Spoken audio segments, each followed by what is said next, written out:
자, 일주일 동안 잘 보내셨습니까? 네. 예. 별일 없으시죠? 네. 자, 울산에 비가 좀 많이 왔습니까? 울산에?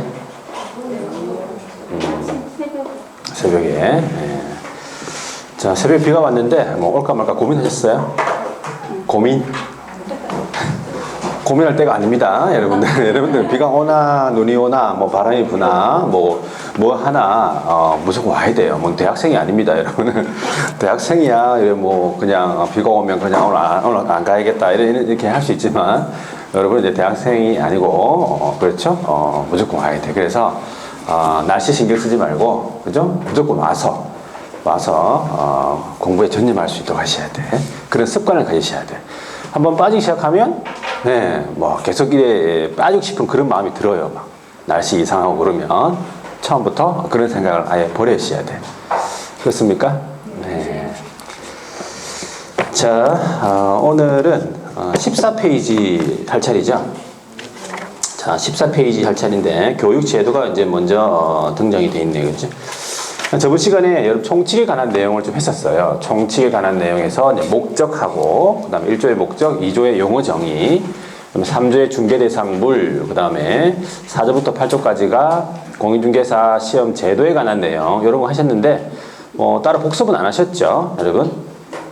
네, 뭐 따로 할 필요는 없습니다, 여러분. 뭐 수업 시간에 다 집중해서 들었기 때문에 따로 할 필요는 없고, 그 중에서 용어의 정의를 한번 점검하고 갈게요. 용어 정의만. 그냥 책을 뭐 안 보고 그냥 대답하실 수 있는 분 대답하시면 되고.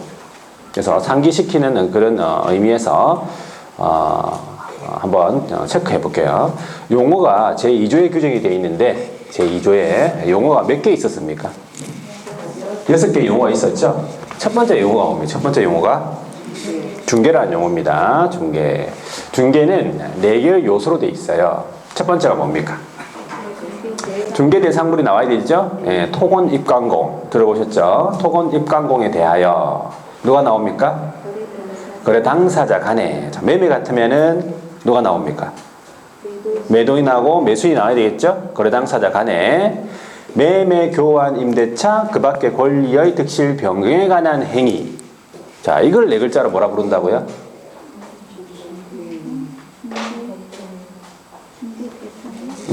복습을 안 한 게 맞네, 그지? 복습이 정상이에요. 대답하는 거는 대답했다는 얘기는 한번 봤다는 얘기거든. 그죠? 대답 못하는 게 정상입니다.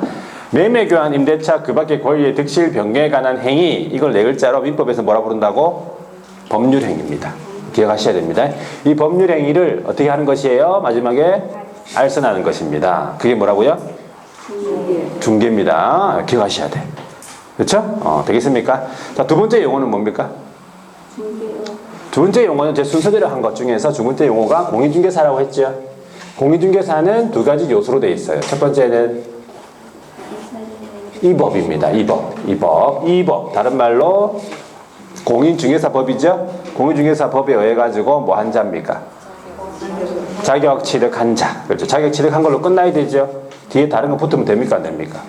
안 됩니다. 붙으면 안 됩니다.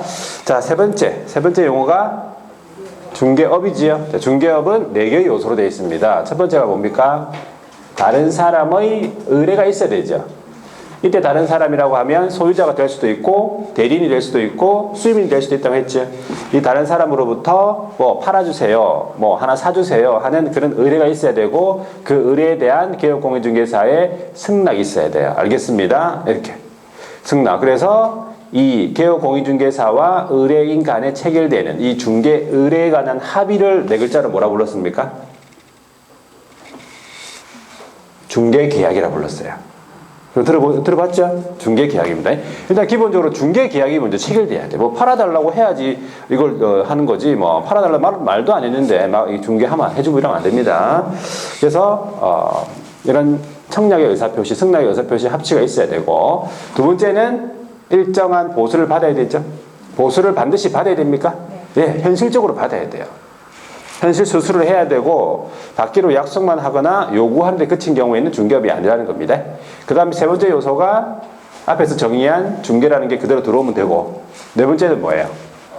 업이 돼야 된다. 업이 되려고 하면 세 가지가 필요합니다. 첫 번째가 계속 반복이 돼야 돼. 한 번 하는 거는 업이 아닙니다. 계속 반복이 되면서 누굴 상대로 해야 돼요? 불특정 다수인을 상대로 해야 되지요. 세 번째는 영리 목적이 돼야 됩니다. 이 세 가지가 합쳐졌을 때 업이 된다. 일반적으로. 그래 보시면 돼. 자, 네 번째 용어는 뭡니까? 개업 공인중개사죠. 자, 개업 공인중개사는 이 법에 의하여 뭐한 자입니까? 개설 등록한 자. 그래서 저번 주에 개업 공인중개사의 종별 세 종류를 했습니까? 종별 세 종류. 자연인으로서 자격 취득해가지고 등록했다. 이거는 무슨 개업 공인중개사입니까? 공인중개사인 개업 공인중개사입니다. 그리고 자연인인데 자격증은 없는데 중개업 수 있게 해준 사람이 있어요. 이건 무슨 개업 공인중개사? 부칙상의 개업 공인중개사라고 했죠. 그리고 법인을 설립해가지고 개설 등록을 했다. 그러면 법인인 개업 공인중개사. 이거 구분할 줄 아셔야 돼요. 종별을. 되겠습니까? 자, 그 다음에 다섯 번째 용어는요. 소속 공인중개사죠. 소속 공인중개사는 개업 공인중개사에 소속된 공인중개사로서 이 말이에요. 자격증이 있는 사람입니까? 있죠. 자격증. 그리고 법인의 임원 사원 중에서 누구도 포함되어 있어요? 공인중개사인 자 포함이에요. 법인의 임원 사원 중에서 자격증이 있는 사람도 소속 공인중개사로 본다 그 말입니다. 뭐 하는 사람입니까? 중개 업무를 수행하거나 업무를 보조하는 사람이에요. 그렇죠? 네. 마지막 용어는 뭡니까 이제? 중개보조원이죠. 중개보조원은 공인중개사가 아닌 자로서 개업에 소속이 되어 뭐 하는 사람입니까? 현장 안내, 그렇죠. 현장 안내, 대표적인 현장 안내, 일반 서무 등 개업 공인중개사의 중개 업무와 관련된 단순한 업무를 보조하는 사람이에요. 단순이란 말이 들어가야 돼요.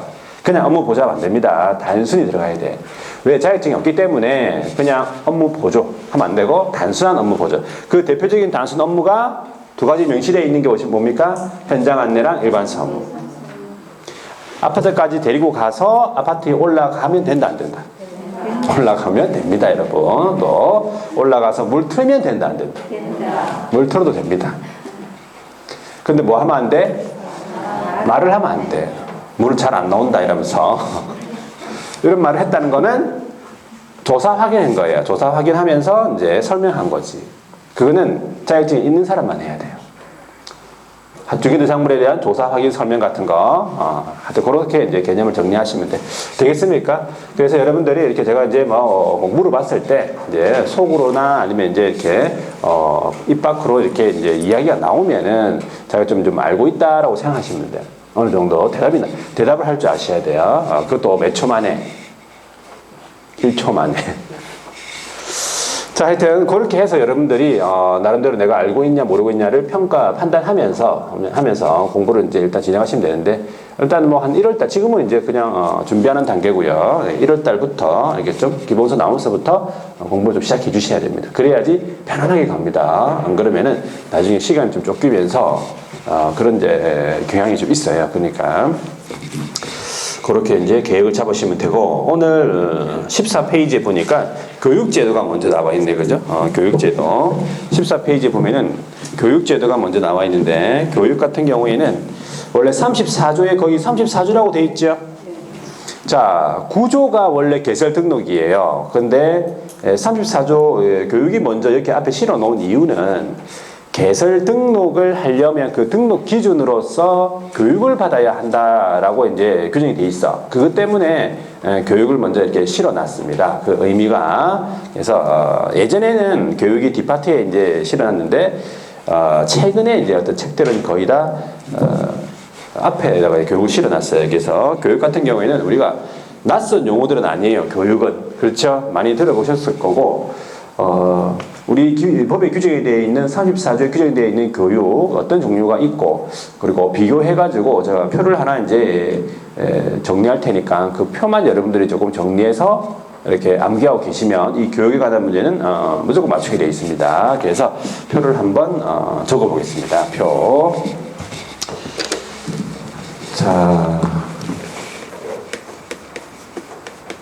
교육제도에 관한 내용인데, 의무교육이 세 가지가 있습니다. 우리 법에 의무교육이 세 가지가 있어요. 첫 번째가 무슨 교육입니까? 네, 실무교육이라는 거예요. 실무교육. 첫 번째가 실무교육이고요. 두 번째는 무슨 교육이냐면 직무교육이라고 보시면 돼요. 두 번째가 직무교육. 세 번째는 무슨 교육이다? 네, 연수교육입니다. 그래서 이 세 개에 일단 무슨 교육이 있는지, 이 세 개는 의무적으로 받아야 되는 일단 교육입니다. 의무적으로 받아야 되는 교육. 그래서 실무교육, 직무교육, 연수교육을 일단은 제목 구분하시고 비교해서 여러분들이 기억하시면 돼요. 비교해서. 자, 각 교육의 실시권자부터 보셔야 돼요. 각 교육의 실시권자인데, 실무교육은 누가 실시하는 거냐면, 실무교육이요. 실시권자. 시도지사가 실시합니다. 시도지사. 여기서 말하는 시도지사는 누굴 말하는 겁니까? 특별시, 광역시, 그렇죠? 경기도, 강원도, 도지사. 시도지사가 실시하는 게 원칙이죠. 시도지사. 지금 물론 이제 교육을 갖다가 이제 업무 위탁을 주고 있습니다. 업무를 이제 위탁 주고 있어요. 협회나 아니면은 이제 공기업이나 이런 뭐 학교나 이런 데 위탁 주고 있지만 원칙적인 실시권자는 누굽니까? 시도지사다 이런 말이고, 직무교육은 누가 실시권자냐면 직무교육은 시도지사. 자, 시도지사랑 누굽니까?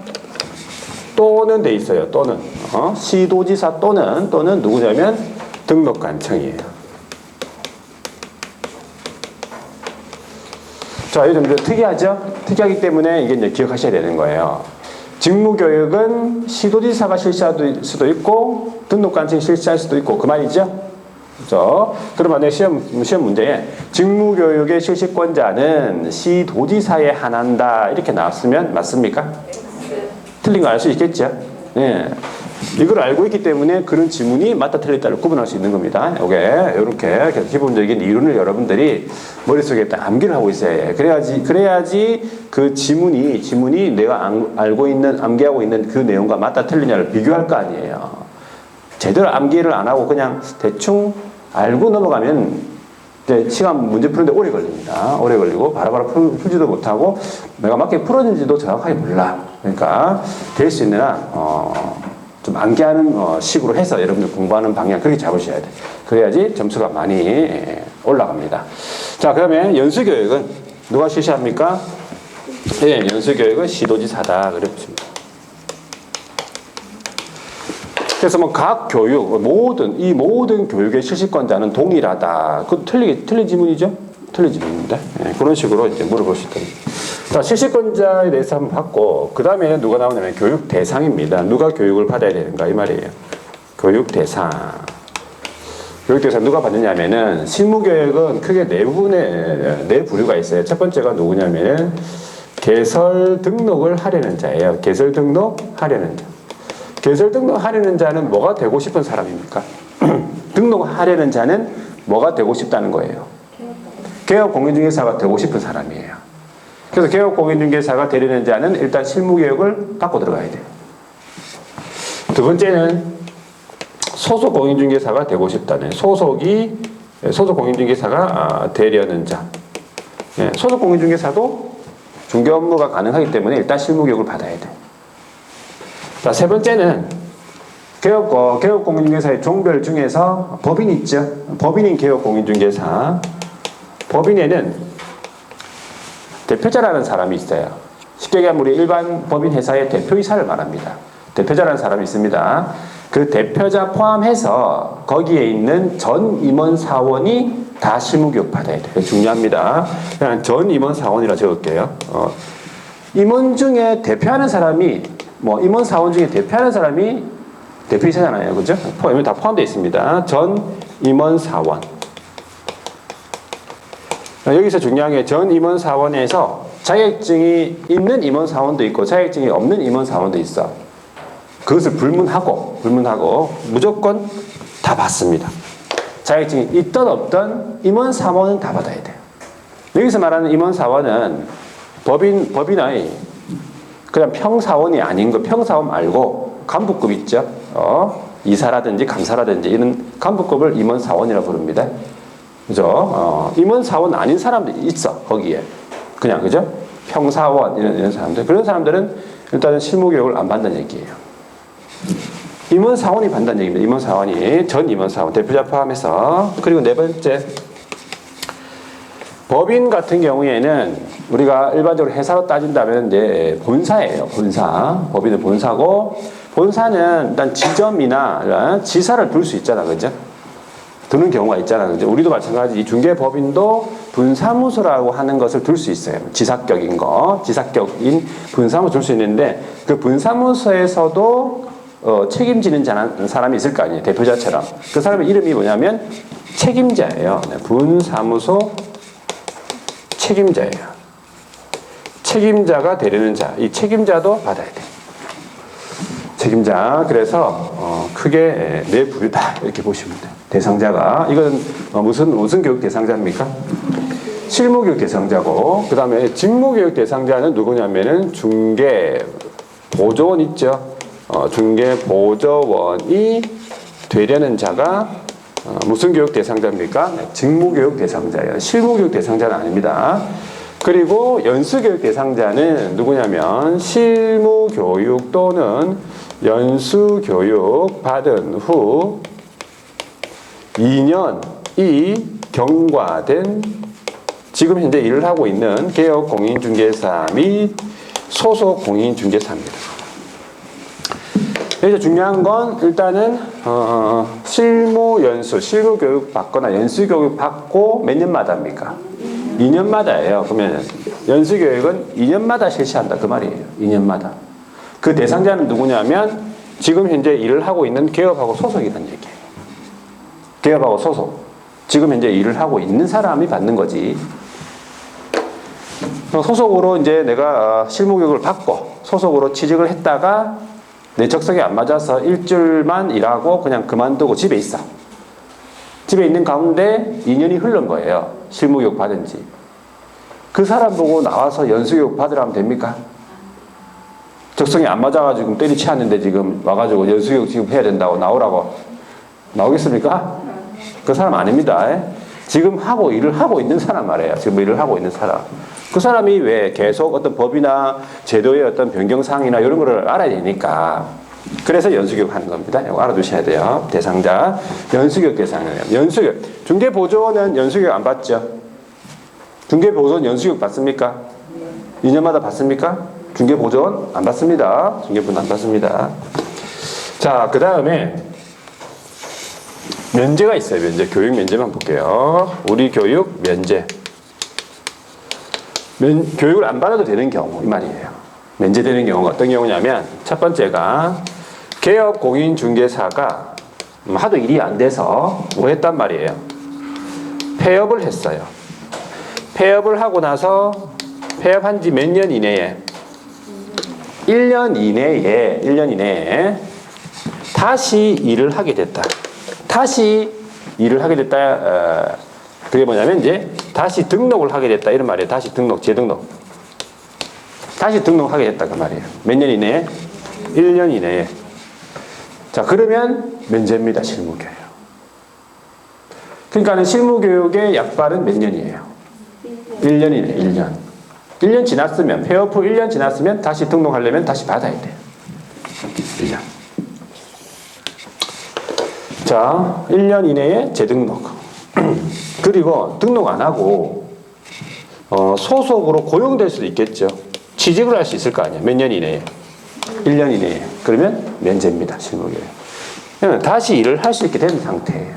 다시. 그렇잖아요. 1년 이내에. 자, 두 번째, 이제 소속 공인중개사는 폐업이 아니잖아, 소속은. 폐업이 아니면은 소속은 뭐라고 표현이 돼야 됩니까? 소속은? 일을 그만둬야 되잖아. 일을 그만두었다는 표현이 어떻게 했냐면 옛날에는 해고였어요. 근데 용어가 좀 이상하잖아. 그래서 뭘 바뀌었습니까?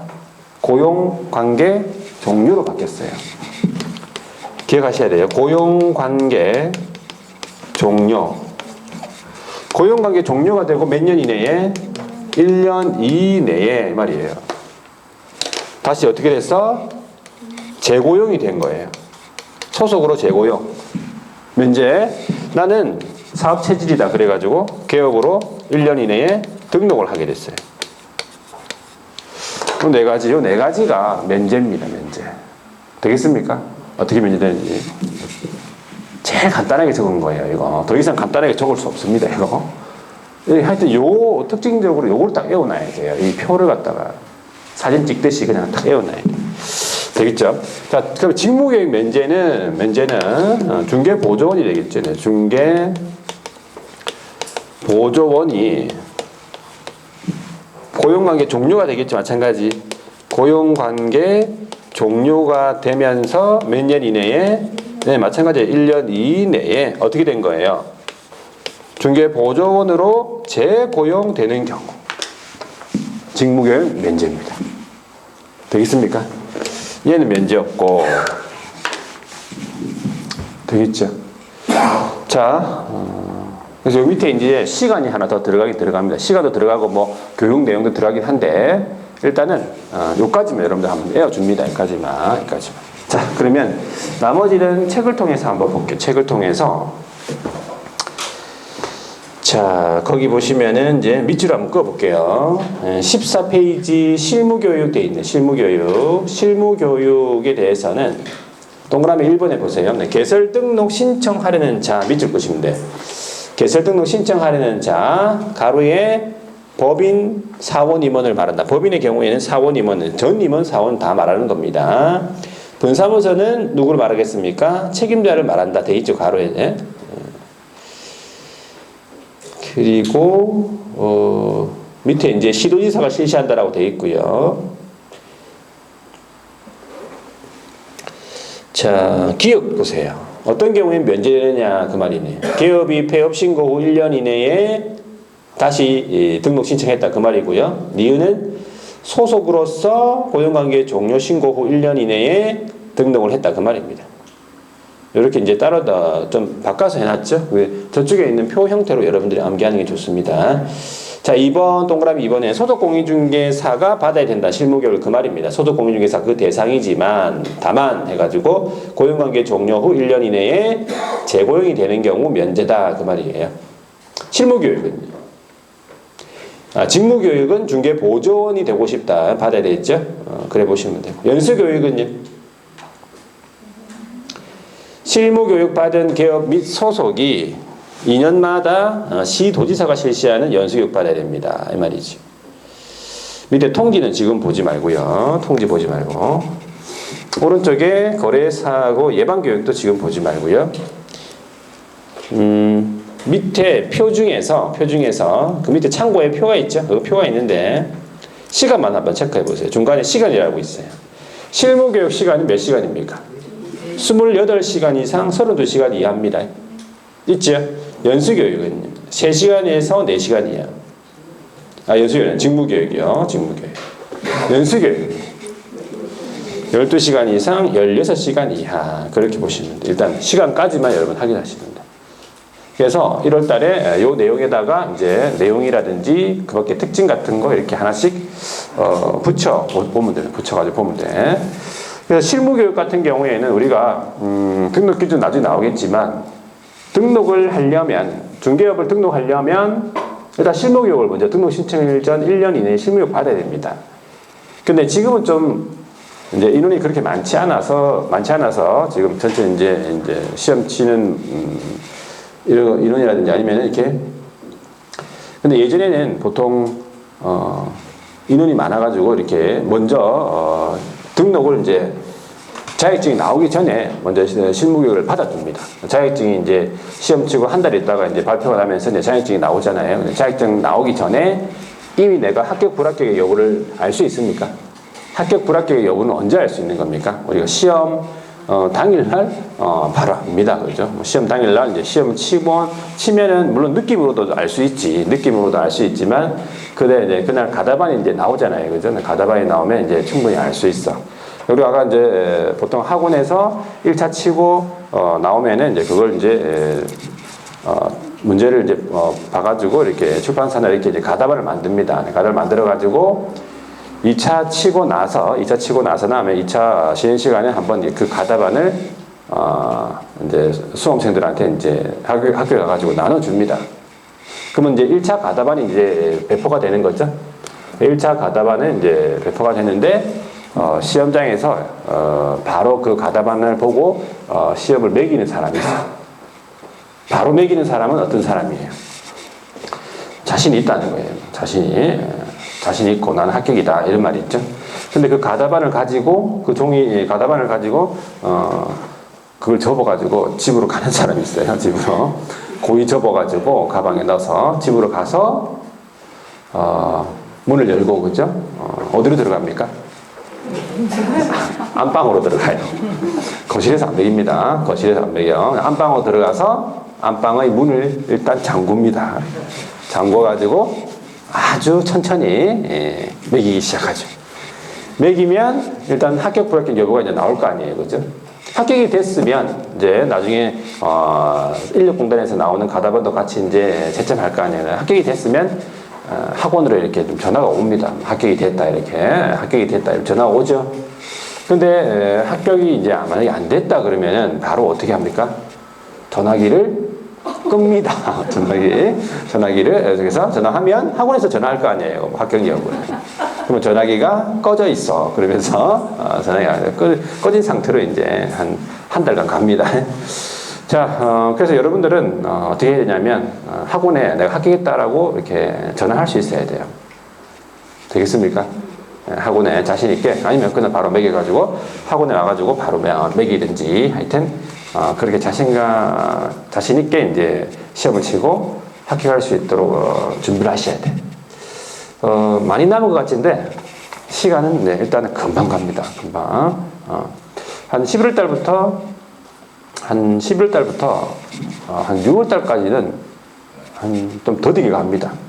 근데 7월 달부터는 순식간에 갑니다. 날짜가. 그러니까 조금씩 준비를 해서 실력을 그렇게 좀 쌓아놔야 돼요. 이게. 자, 그러면 반드시 합격합니다. 떨어질 수가 없어요. 불합격할 수가 없으니까 그렇게 하십니다.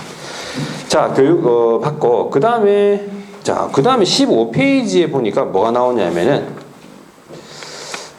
결격 사유가 먼저 나왔네, 그죠?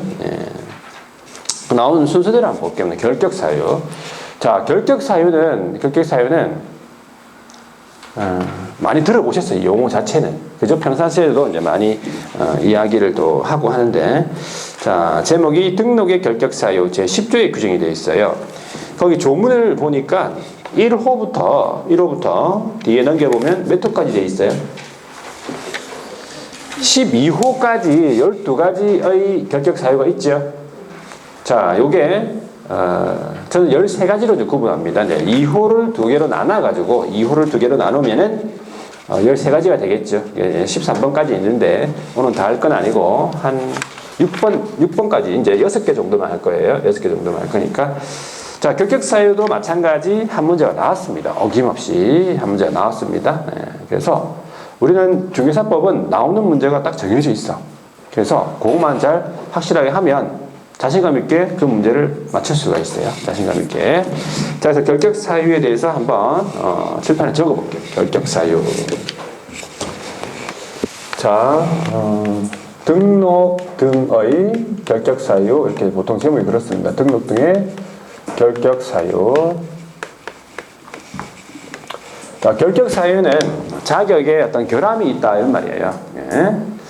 등록을 하는 데 있어서 그 자격에 결함이 있는 사유겠다. 그러면 등록 등의 결격 사유니까 기본적으로 등록이 되겠다 안 되겠다? 안 된다는 얘기예요. 등록을 안 시켜줍니다. 등록을 안 시켜준다라는 얘기는 뭐가 될 수 없다는 거예요. 개업공인중개사가 될 수 없다. 소장님이 될 수 없다. 그 말입니다. 결격 사유. 자, 등이라고 돼 있죠. 요 등은 뭘 얘기하냐면 중개업의 종사가 안 됩니다. 중개업의 종사가 안 됩니다. 중개업의 종사가 안 된다는 얘기는 일단 뭐가 될 수 없어? 소속 공인중개사 될 수 없습니다. 중개보조원도 될 수 없어요. 그러니까 중개업계에 발을 못 붙인다는 얘기지. 결격사유에 해당이 되며. 그래서 여러분들이 결격사유에 해당되냐 안 되냐를 잘 판단하셔야 돼. 자, 그럼 첫 번째 결격 사유는 첫 번째 결격 사유가 뭐냐면 미성년자예요. 제목이 첫 번째가 미성년자 이 말이에요. 자, 우리나라에서 이 성년과 미성년자를 구분하는 기준은 뭡니까? 나이입니까? 나이죠. 자, 나이가 몇 세 미만입니까? 만 19세 미만인 자예요. 만 19세 미만인 자. 나이로 구분하죠. 만약에 뭐 그냥 얼굴로 이렇게 뭐 구분해가지고 이렇게 성년 미성년을 따진다고 하면 여러분들은 다 뭡니까? 다 미성년자입니까? 미성년자라고 봅니다. 저는 뭐 물론 일부는 제외될 수 있겠지만 전체적으로는 다 미성년자라고 일단 하고 넘어갑니다. 근데 우리 민법에서는 이제 만 19세 미만인 자를 보는 거예요. 만 19세 미만인 자. 그래서 시험 문제 뭐라 한번 나왔냐면 19세 미만인 자하고 같은 말이 만 19세에 달하지 아니한 자 이렇게 나왔어요. 달하지 아니한 자. 만 19세에 모질한다 그 말이겠지. 꼭 기억하셔야 됩니다. 시험 지문에 나왔던 거기 때문에. 미성년자가 뭘 할 수 있습니까? 혼인할 수 있습니까? 결혼할 수 있습니다. 미성년자. 결혼을 하게 되면 민법에서는 뭐가 되죠? 성년의제가 돼요. 성년이 된 것처럼 해준다 그 말이지. 그래서 단독으로 법률행위가 가능해요. 단독으로 매매 계약이 가능하다는 얘기예요. 결혼하면 이 말이죠. 미성년자가. 자, 그 다음에 법정 대리인 이 말인데 법정 대리인을 세 글자로 뭐라 부릅니까? 부모님. 부모님은 좀 그렇잖아. 친권자예요. 친권자. 부모님이 맞아. 친권자예요. 법정 대리인의 동의 이 말인데 법정 대리인의 동의. 자, 민법에서도 마찬가지로 법정 대리인 동의 받게 되면 단독으로 법률행위 가능합니다. 민법에서 그렇습니다. 그런데 우리 중개사법에서 미성년자가 혼인을 하거나 법정 대리인 동의를 받는다 하더라도 여전히 뭐예요? 결격입니다. 중개업에 종사 못합니다. 혼인해도 안 됩니다. 미성년자는 종사 못합니다. 그러면 결과적으로 이제 언제 벗어나게 되는 겁니까? 언제 결격에서 벗어나냐? 결격 X. 언제 결격이 아니냐 그 말이지. 언제? 일단은 성년 돼야 되죠. 그게 뭐 몇 세입니까? 만 19세가 되어야 이 말이에요. 만 19세가 되어야 결격에서 벗어난다 그 뜻입니다. 다른 방법은 없어. 미성년자 시험 칠 수 있습니까? 공인중개사에게 자격시험 칠 수 있습니까? 미성년자? 칠 수 있습니다. 공인중개사는 될 수 있지만 미성년자는 뭐는 될 수 없어요? 개업 공인중개사는 될 수 없습니다. 등록 안 시켜줍니다. 나이가 찰 때까지 기다려야 돼요. 그렇게 또 알아두시면 되고. 두 번째 이제 누구냐면은 옛날에 금치산자라고 들어보셨죠? 금치산자. 지금 이제 피성년 후견이 이렇게 피성년 후견인 이렇게 부릅니다. 어떻게 정의하는 거냐면 심신이 상실됐다 이 말이에요. 몸과 마음이 떠났다 이렇게 보시면 돼. 그래서 사무를 처리할 능력이 사무 처리 능력이 없어 지속적으로 결여가 돼 있어요. 없다는 얘기죠. 지속적으로 결여가 돼 있어 가지고 자, 이런 사람한테 이제 사무를 맡길 수 없다는 얘기잖아요. 그죠? 예. 더 중요한 것이 요거예요. 가정법원으로부터 뭘 받았냐면 성년 후견에 관한 개시 심판을 받아야 됩니다. 그래서 법원으로부터 이 성년 후견에 관한 개시 심판 받은 사람을 뭐라 부르냐면 피성년 후견이라 불러요. 개시 심판 받은 사람을 피성년 후견이라 불러요. 그러면 시험 지문에 그냥 피성년 후견인 이렇게 나왔어. 그럼 이거 결격 사유자입니까? 그럼 뭐? 아니고 피성년 후견이라 이렇게 나왔어요. 지문에. 이 사람 결격 사유자입니까? 결격 사유자입니다. 심판받은 사람, 개시 심판 받은 사람 이름이 피성년 후견인이에요. 그렇죠? 심판을 안 받았다 그러면 일반인입니다. 이상해도. 이상해도 일반인이에요. 등록할 수 있습니다. 그 사람은. 그냥 상태가 이상할 뿐이지. 그냥 심판 안 받기 때문에 법적으로 등록됩니다. 근데 심판받은 사람인 피성년 후견인은 결격 사유자라서 등록 안 된다. 그래 보시면 돼. 그럼 언제 벗어나겠습니까? 가정법원으로부터 성년 후견에 관한 무슨 심판? 종료. 끝내야 되죠? 예, 종료 심판을 받게 되면 예, 결격에서 벗어납니다. 그래 보시면 돼요.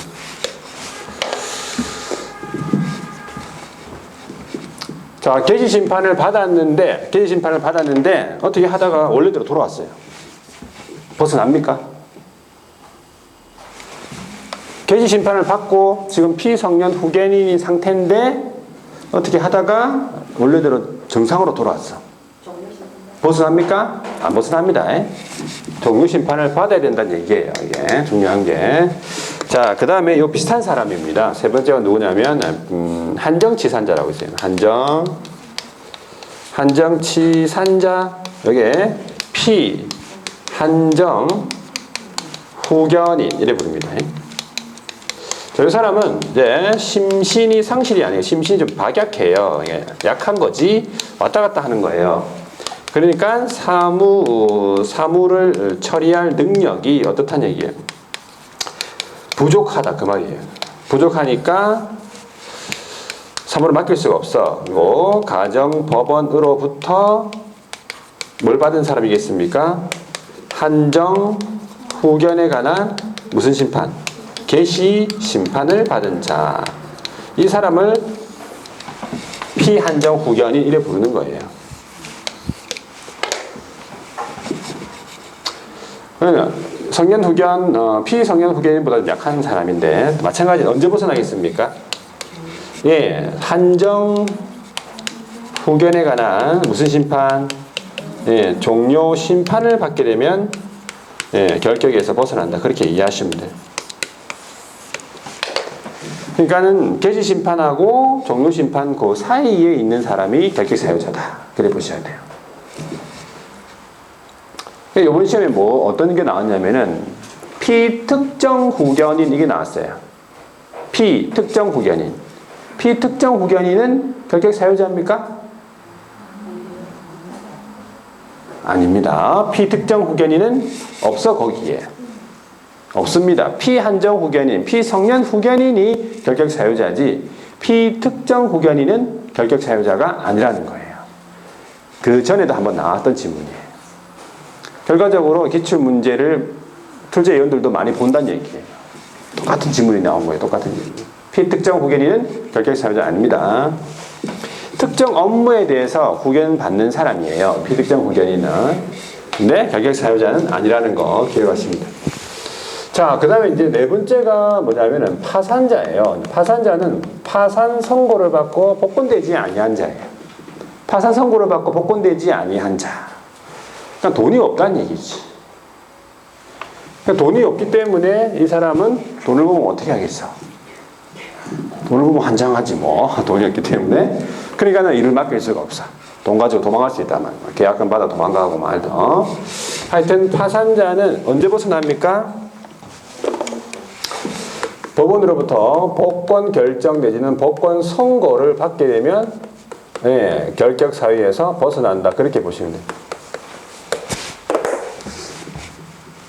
자, 여기서 파산제도 말고 무슨 제도가 있냐면 여기 개인 회생이라는 게 있어요. 파산제도하고는 다른 겁니다. 개인 회생, 그 다음에 신용불량 이런 거 있죠. 요런 개인 회생 신용불량은 결격 사유자가 아니란 겁니다. 결격이 아니다. 이렇게 이해하시면 돼요.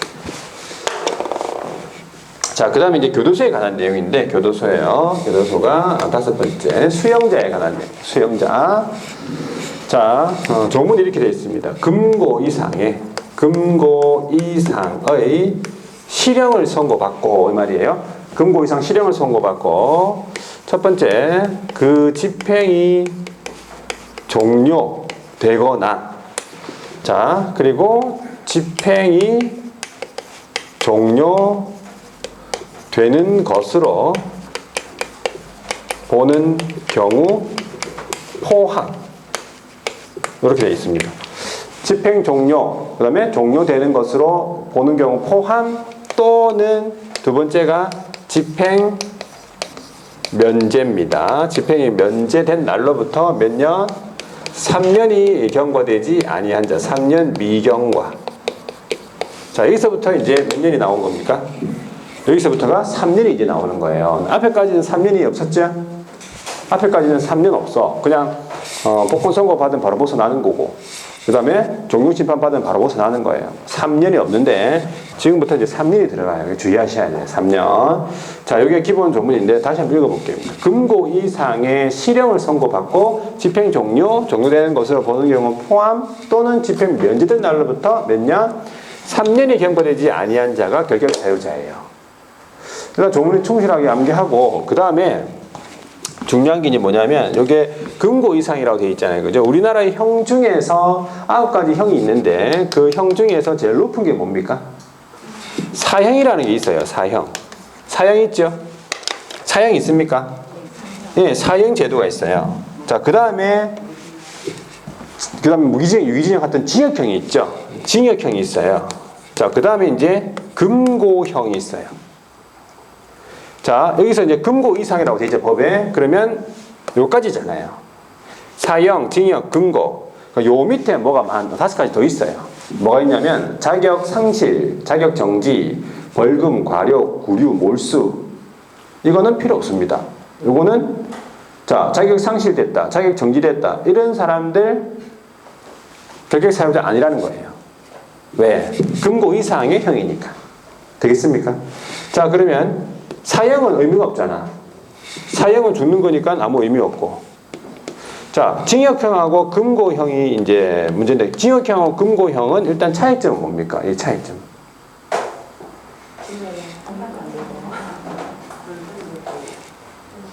갔다 오신 분 한번 얘기해 보세요. 매 학원마다 갔다 오신 분이 얘기를 잘 하시더라고. 나오자마자 그냥 다른 건 대답 안 하는데 이거는 확실하게 대답하시는 거예요. 자기의 경험이 있기 때문에. 상경험이잖아. 징역형하고 금고형의 차이점은?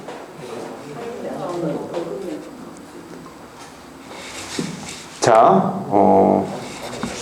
징역형하고 금고는 거의 비슷한데, 징역형은 안에서 노역을 하는 거예요. 일하는 거예요.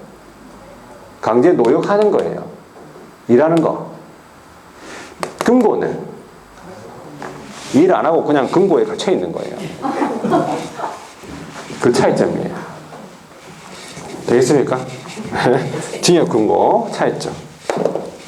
차이점 물어보는 건 뭐 시험 나오는 건 아니고, 일단은. 자, 저 중요한 게 뭐냐면, 이 금고형이나 징역형이 이 법에 의해서 위반할 수 있겠죠. 공인중개사 법에 의해서 위반할 수 있겠죠. 그리고 이 법 말고는 무슨 법이라고 했습니까? 저 법이죠. 저 법. 자, 이 법에 의해서 위반을 하든 저 법에 의해서 위반하든 다 해당이 됩니다. 이 말이에요. 그러니까 우리가 음주운전을 하다가 징역형 받을 수 있잖아. 그렇죠? 자, 그럼 음주운전은 무슨 법입니까? 음주운전은 도로교통법이죠. 어떤 거 아니까 음주법이라던데요. 음주법은 없고 도로교통법. 도로교통법은 저 법이죠. 도로교통법은 저 법이죠. 그러니까 저 법을 위반하든 공인중개사법을 위반하든 불문합니다. 이 말이 있죠. 어떤 법을 위반하든지 간에 금고 이상을 받게 되면 결격 사유자입니다. 이 말이에요. 되겠습니까? 자, 그 다음에 집행 종료라는 말인데, 집행 종료는 어떻게 된 거예요? 집행 종료는 집행이 끝난 거죠. 형 집행이 끝난 거예요. 이거를 이제 형을 다 채우고 나온 거라 그렇게 보시면 돼. 그걸 네 글자로 뭐라 부릅니까? 집행 종료라는 말은 형을 다 채우고 나온 거예요. 교도소에서 형을 다 채우고 나온 거 있죠. 그걸 뭐라 부릅니까? 그렇죠. 만기출소. 최근에 갔다 왔는가 봐요. 만기출소. 최근에 출소라는 거는 최근에 갔다 온 사람 출소라고 얘기해. 최근에 갔다 온 출소고, 좀 오래전에 만약에 이제 오래전에 뭐라 불렀습니까? 만기 석방이라 불렀어요. 석방. 만기 석방이나 뭐 만기 출소랑 같은 말인데 일단은 만기 석방이 집행 종료된 거예요. 만기 석방 되자마자 바로 만기 석방일로부터 바로 벗어나는 게 아니고 몇 년 지나야 돼요? 3년이 지나야 된다 그 뜻이에요. 3년. 자, 그 다음에 집행이 종료되는 것으로 보는 경우 포함은 집행 종료되는 것으로 보는 경우 포함은 이건 가석방이에요. 가석방은 형을 다 채우고 나온 게 아닙니다. 그럼 뭐가 남아 있습니까? 뭐가 남아 있어? 다 채우고 나온 게 아니고 형이 아직 남아 있다고. 그것을 무슨 형기라 불러? 플러스 자녀 형기라 불러요. 자녀 형기 남아 있는 자녀 아시죠? 남아 있는 형기예요. 다 채우고 나온 게 아니기 때문에 자, 자녀 형기도 지나고 그리고 몇 년 지나야 된다고? 3년이 지나야 돼요. 그래서 가석방은 안에서 일부 살고 밖에서 일부 살고 플러스 3년이에요. 마찬가지. 그러니까 만기 석방이나 가석방이나 결격 사유에서 벗어나는 날은 똑같습니다. 똑같죠? 안 똑같습니까? 똑같지. 얘는 안에서 다 그냥 살고 3년이고 얘는 안에서 일부 살고 밖에서 일부 살고 3년이고 똑같잖아요. 그럼 집행이 면제되는 경우는 집행이 면제되는 경우로서는 첫 번째가 뭐가 있냐면 법률 변경이라는 게 있어요. 법률이 변경되고 그 변경일로부터 3년이 경과돼야 벗어납니다. 두 번째는 형의 시효 완성입니다. 형의 시효가 완성이 됩니다. 시간이 많이 지나가지고 집행을 더 할 수 없는 상태가 돼버린 거죠. 시효 완성으로서 마찬가지 완성일로부터 3년입니다. 세 번째 특별 사면이죠. 특별 사면은 누가 사면시켜주는 겁니까? 사면은 대통령이 사면시켜줍니다. 플러스 몇 년이냐면 3년입니다. 자, 네 번째가 일반 사면이라는 게 있어요. 일반 사면. 특별 사면 말고 일반 사면은 국회 동의를 통해서 대통령이 사면시켜주는 건데 얘는 3년이 아니라 즉시 벗어난다. 이렇게 보시면 일반 사면은 사면일 즉시 벗어난다. 그 다음에 네 번째가 외국에서 만약에 형의 일부 전부를 이제 집행을 받았다. 외국에서 집행받았다. 그래도 몇 년 지나야 된다고? 3년이 지나야 돼. 그러니까 일반 사면만 즉시고 나머지는 다 3년이에요. 그렇죠? 그렇게 일단 기억하십니다. 예. 자, 이제 수영자 한 사람만 더 할 건데 수영자 이번에는 금고 이상의 뭘 받냐면 집행유예예요. 여러분 집행유예 들어보셨죠? 집행유예란 말은 형의 집행을 유예한다 그 말이죠. 자, 그리고 그 유예 집행유예 기간 중에 있는 사람이 결격 사유자입니다. 여기에 3년이 있습니까? 3년이 없죠? 3년 없잖아. 그냥 집행유예 기간 동안만 결격 사유자예요. 집행유예. 자, 이런 거 많이 들어보셨잖아. 징역 1년에 집행유예 3년 이런 거 많이 들어보셨죠? 그러면 징역 1년에 집행유예 3년 그러면은 이 사람 이래 받은 사람은 교도소를 간다는 얘기입니까? 안 간다는 얘기입니까? 1년간 간다? 3년간 간다? 4년간 간다? 간다 안 간다? 안 갑니다. 안 갑니다. 집행유예 한번 받아보든지 그러면 잘 모르겠어요. 가는지 안 가는지. 징역 1년에 집행유예 3년 그러면 교도소 안 갑니다. 집행유예 3년 교도소 안 갑니다. 집행유예 받은 사람은 형 집행이 유예됐기 때문에 교도소 가는 게 아닙니다. 안 가고 3년 동안 집행유예 기간 요 3년 동안 어떻게 해야 돼? 잘 살아야 돼요. 착하게 살아야 돼. 착하게 살아가지고 3년이 잘 견뎠어. 아무 일 없었어. 그러면 어떻게 됩니까? 죄를 안 지은 거랑 똑같은 거예요. 되겠습니까? 징역 1년에 집행유예 3년 같은 거. 하여튼 집행유예 받은 사람. 자, 그러면 이 사람은 언제 벗어난다는 얘기예요? 이래 받았으면 1년 플러스 3년이 아니고 집행유예 기간 요 3년 있잖아. 요 3년만 잘 견디면 돼요. 집행유예 기간 요 유예 기간만 경과하면 결격 사유에서 벗어난다. 이래 보시면 돼요. 유예 기간 경과하면 되지. 3년만 경과하면 되지. 더 플러스 3년 아니라는 겁니다. 되겠습니까? 집행유예. 자, 여기서 말하는 금고 이상이라고 하면은, 똑같죠? 사형, 징역, 금고. 자, 요게 이 법, 저 법을 불문하죠. 예, 똑같습니다. 이 법, 저 법을 불문한다는 사실. 어떤 법을 위반하든지 간에 집행유예 받으면 유예기간 동안 결격 사유자입니다. 폭력도 하면 안 되고 아무것도 하면 안 됩니다. 우리는 왜? 공인중개사는 공인입니다. 하면 안 됩니다. 한번. 그래서 이렇게 알아두시면 집행유예 되어 있는데, 집행유예 말고 여러분들 이런 거 들어보셨죠? 선고유예 이런 거. 형선고를 판사가 유예한다. 그 다음에 소제기를 유예한다. 기소유예. 검사의 기소유예. 자, 선고유예, 기소유예는 결격 사유입니까? 아닙니까? 결격 사유자가 아니라는 거예요. 기억하셔야 돼요. 결격 X. 선고유예, 기소유예는 결격 사유 아닙니다. 네, 보시면. 자, 이래 집행유예나 이런 결격 사유를 이렇게 집행유예를 하고 나면, 다음 시간에 집에 가는 사람이 있어. 다음 주부터 안 나오는 사람이 있고, 전화가 오는 사람도 있고, 공부를 해야 되냐, 지금 집행유예 기간인데 공부를 해야 되냐 말아야 되냐, 이래 뭐 고민하시는 분 있더라고. 집행유예 기간에 있는 사람, 집행유예 기간 중에 있는 사람들 공부해도 됩니까? 시험 칠 수 있습니다. 여러분, 시험 칠 수 있습니다. 집행유예 기간 중에 있더라 하더라도 집에 가면 안 됩니다, 여러분. 집에 가면 안 돼.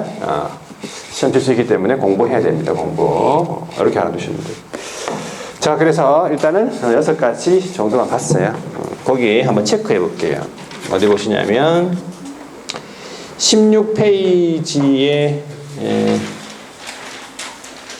16페이지에는 뭐 없네.